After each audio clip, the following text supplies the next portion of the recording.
Galera, tudo bem? Vamos continuar nossa aula aqui, sucessão trabalhista.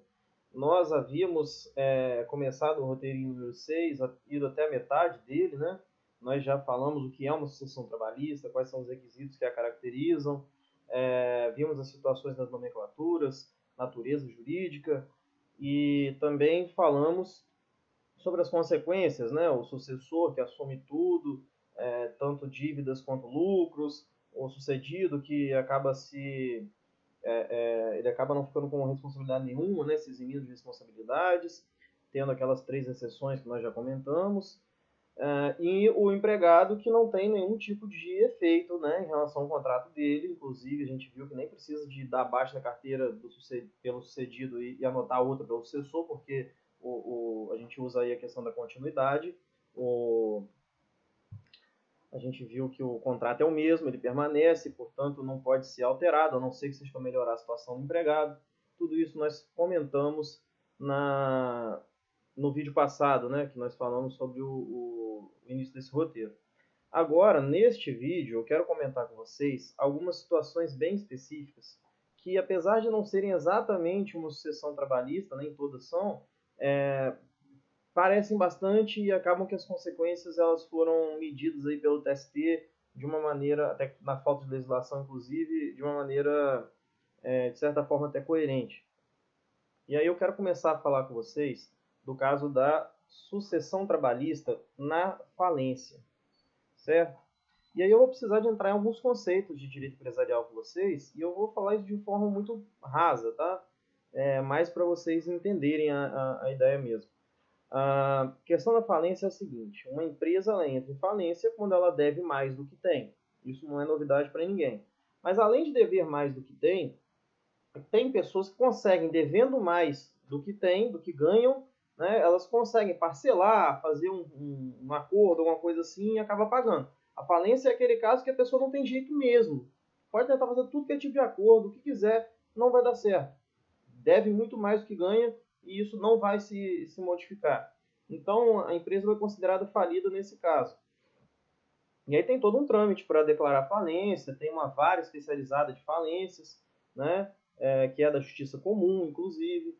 Então, a gente tem que a ideia da falência, o processo da falência, a ideia dele é principalmente o seguinte: você já que não tem jeito de pagar todo mundo que você deve, é você tentar tirar leite de pedra mesmo, é tentar pagar o máximo de pessoas possível, certo? O máximo de pessoas possível.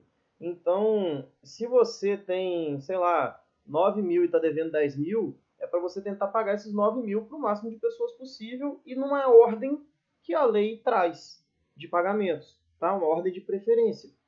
E essa ordem de preferência, como não poderia ser diferente, ela traz como preferência as verbas alimentares, ou seja, as verbas que são destinadas aí aos trabalhadores, certo? Os empregados. Então, o que acontece? Os empregados têm preferência para receber o dinheiro na falência. E quem vai fazer esses pagamentos não vai ser mais o administrador da empresa, o administrador original da empresa. Por quê? Porque ele, objetivamente, já mostrou que não conseguiu administrar, tanto é que a empresa faliu. Né? Pode até não ter sido culpa dele, mas objetivamente era ele que estava lá, então a lei já presume que ele não deu conta. E a lei diz que o juiz da falência, ao decretar a falência, né, ou até mesmo antes, se por acaso antes da falência tiver ocorrido uma tentativa de recuperação judicial, o juiz ele vai nomear uma pessoa que antigamente era chamada de síndico. Tá? A lei de falências e recuperação judicial é uma lei de 2005, é 11.101. Antes dela tinha também uma lei que falava de falência e concordata. Né? A concordata hoje é a recuperação judicial. Mas na lei, né, 11.101 de, de 2005, o nome do síndico foi substituído para administrador judicial. Tá? Então, se vocês acharem por acaso numa pesquisa jurisprudência falando sobre síndico na massa falida, é o administrador judicial da massa falida. A massa falida que é esse espólio aí esse conjunto de bens aí, né, da empresa que faliu, certo? E esse conjunto de bens é que vai ser utilizado para pagar os credores na medida do possível. Então tem que ter alguém para fazer esse meio de campo, essa administração. É o administrador judicial, antigamente chamado de síndico.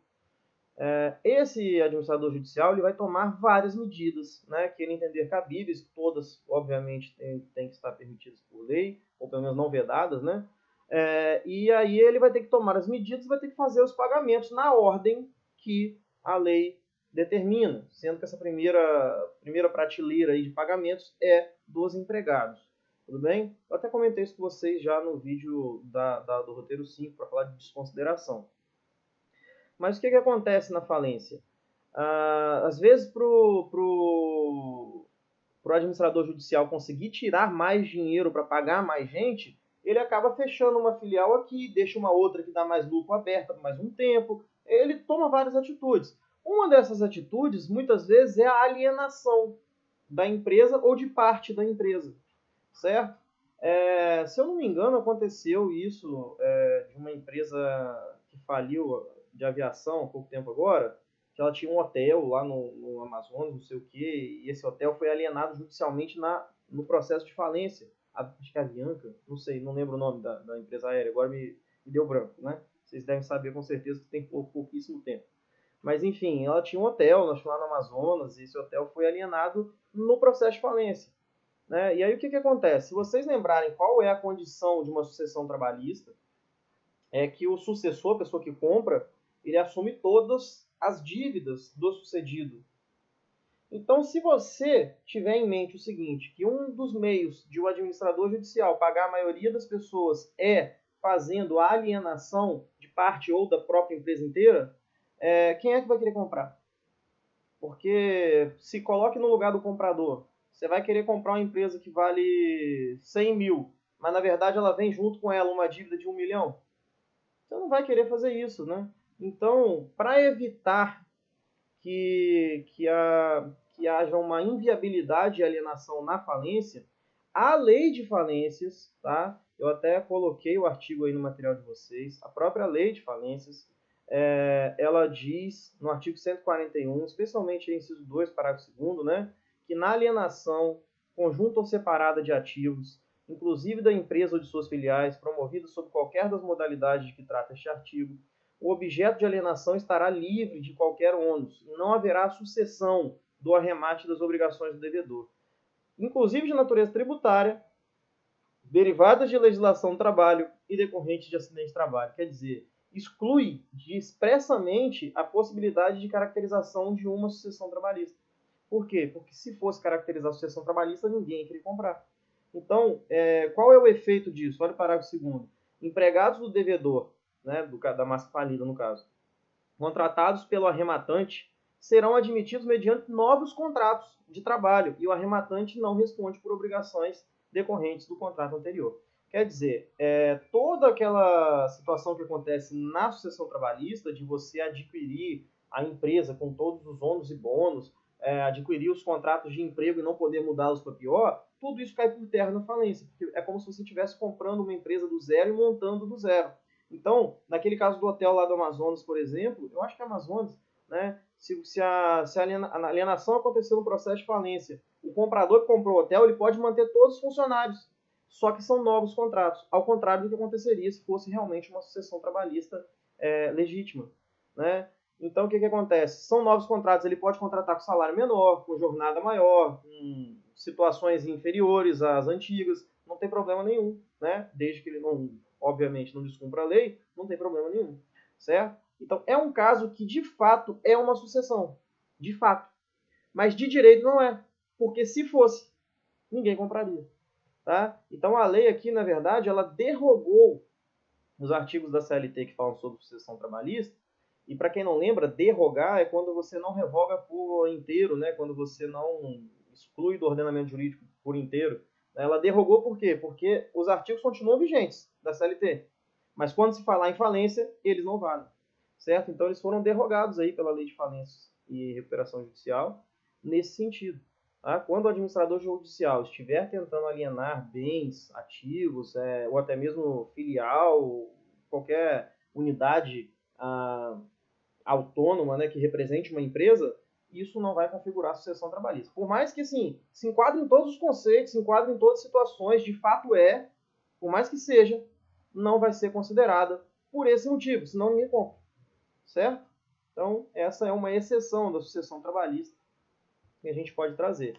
E no mesmo balaio, a gente pode colocar aqui também a recuperação judicial. Por quê? A recuperação judicial, ela está prevista na mesma lei, tá? Na mesma lei de falência. E a recuperação judicial é o seguinte, acontece a recuperação judicial para aquelas empresas que estão praticamente falidas, mas que se der um empurrãozinho, se der uma ajudinha, elas conseguem se reerguer. Então, o que acontece? A lei de falência e recuperação judicial, ela traz benefícios, como congelamento de juros, de correção monetária, tem vários benefícios para tentar ajudar a empresa a sair do buraco. Só vai falir aquela que mesmo com essas ajudas não consiga. Mas se com essas ajudas houver possibilidade de conseguir, o juiz não decreta a falência de imediato, ele tenta a recuperação judicial primeiro. Né? E como que ele vai tentar essa recuperação primeiro?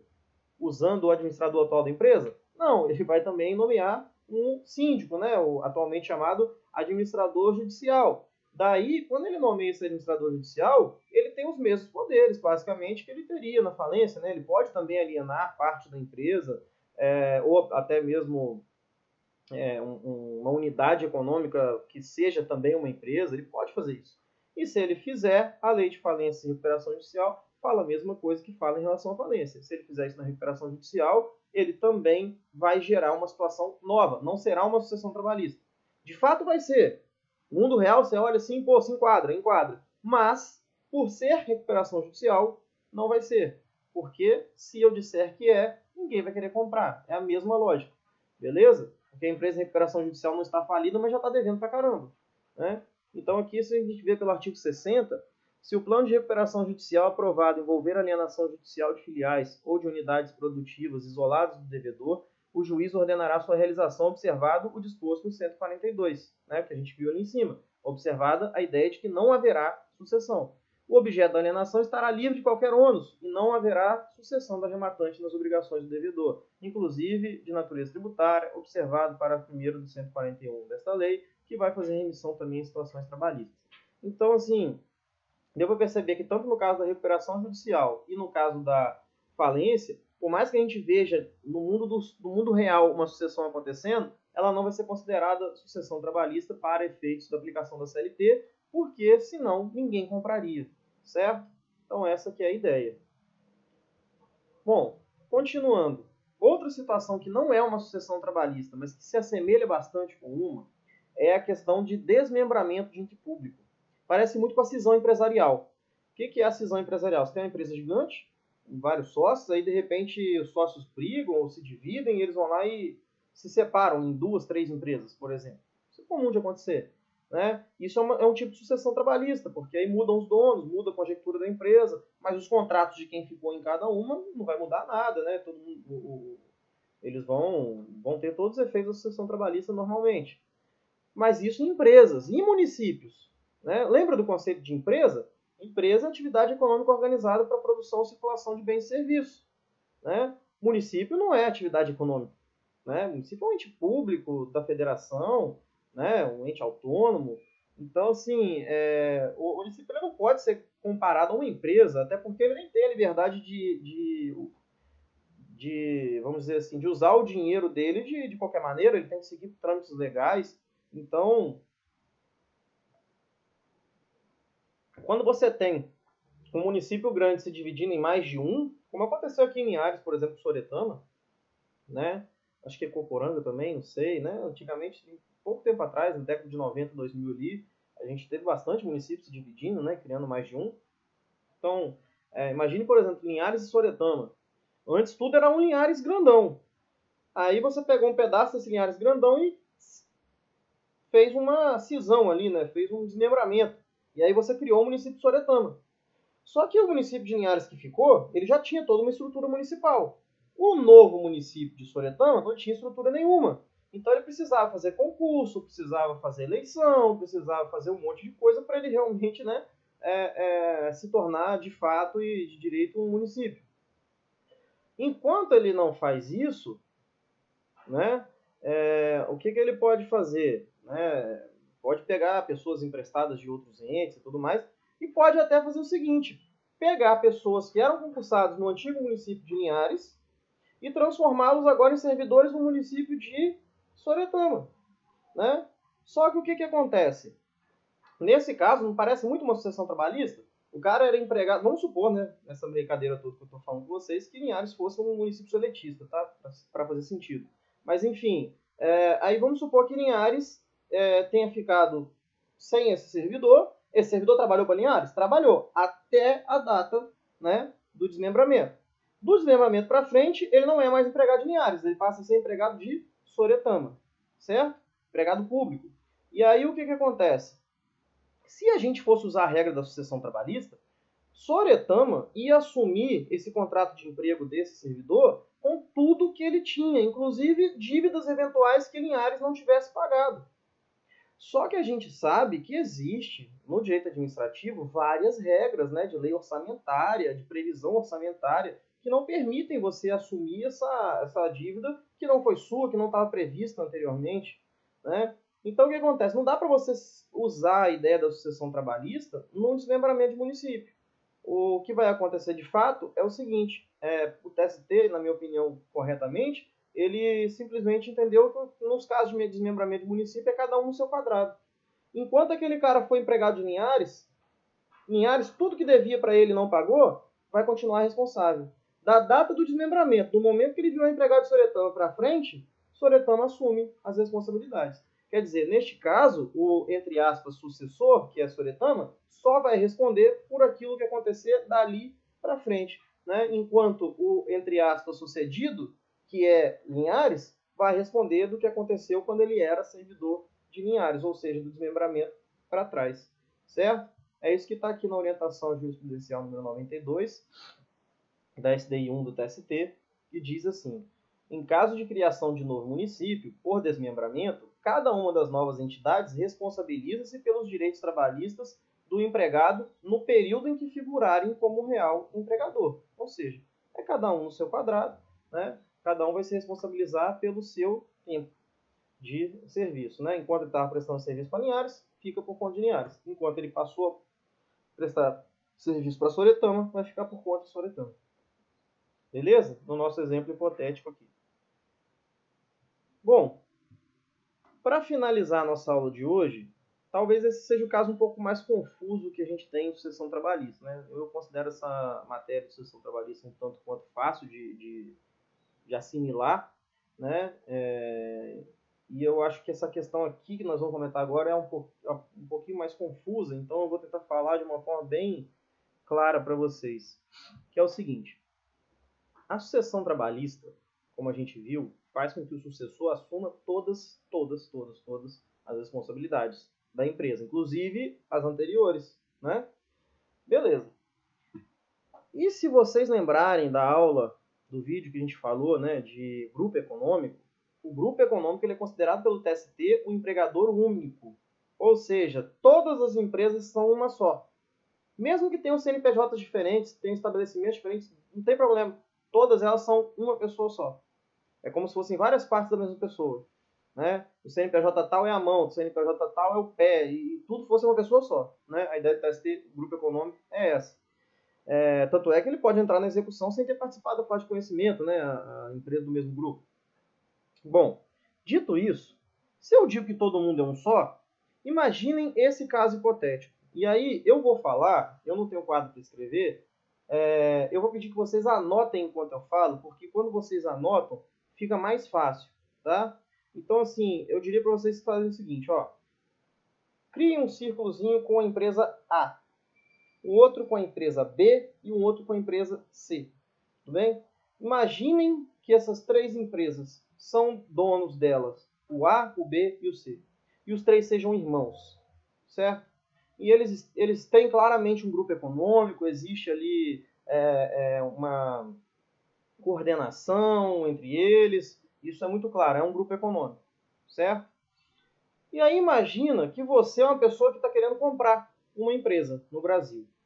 E o C é um irmão que está meio brigado com os outros dois e ele está querendo sair do grupo econômico, ele quer deixar de ser empresário. Beleza? sei lá, passou no concurso, não quer mais ser empresário, sei lá, ok? Quer sair. E você quer comprar a empresa do C. Vamos pensar em qual a consequência disso só com o que a gente já estudou.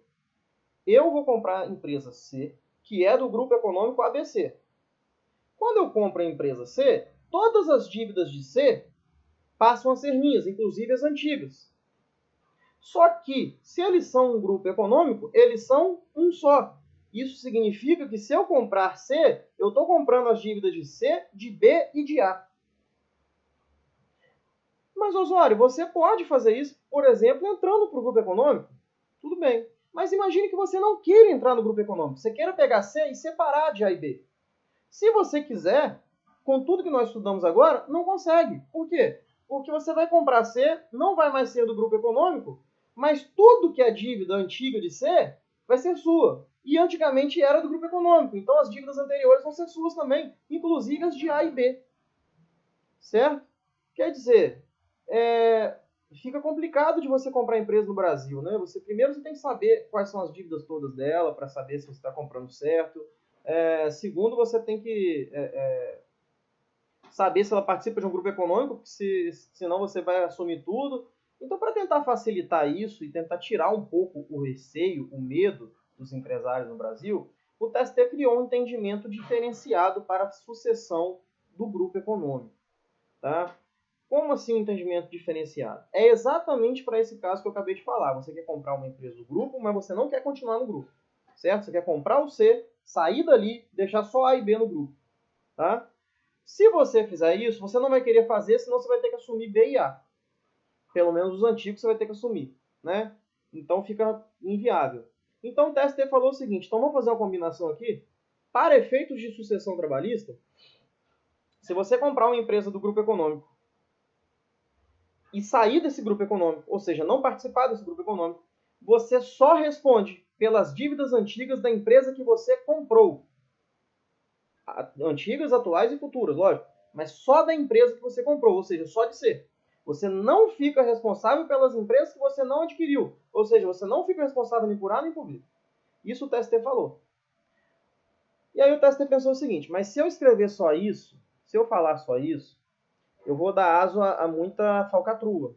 Por quê? Basta eu pegar um grupo econômico que está começando a ficar mal das pernas, tirar o dinheiro todo de duas empresas, botar em uma, e aí eu vendo essa uma para uma outra pessoa para fraudar todo mundo que ficou com dívida lá nas outras duas. Né? Então, assim, é perigoso eu ter esse entendimento. Comprou a empresa e não participou do grupo, eu não estou responsável mais. É meio perigoso.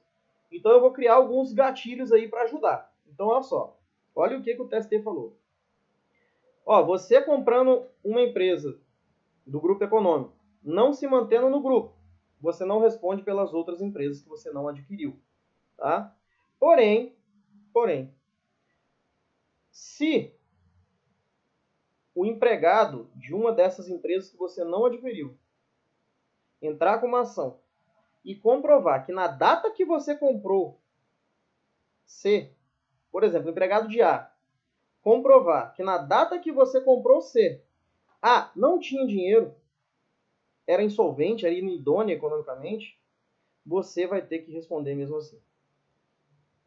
Mas lógico, só se ele comprovar que aquela empresa dele, que contratou ele ali, não tinha dinheiro na época que você comprou a outra. Para evitar fraudes. É só para evitar fraudes. Tá? É meio confuso, né, de entender. Então, quer ver? Eu vou botar um exemplo bem grande aqui para ver se vocês conseguem compreender. Vão desenhando aí. Imagine aqui, você tem A, B e C. A tem um empregado que entrou na justiça, B tem um empregado que entrou na justiça e C tem um empregado que entrou na justiça. Você comprou o C e saiu do grupo econômico. Vamos ver a situação de cada um empregado.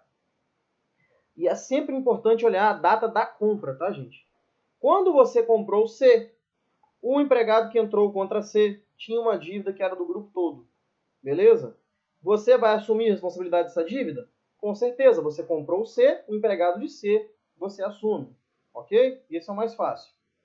O empregado de B e de A, né, de A e de B, esses dois empregados, né, eles vão pedir a responsabilização dos três, do A, B e C, porque vão dizer que era um grupo econômico na época.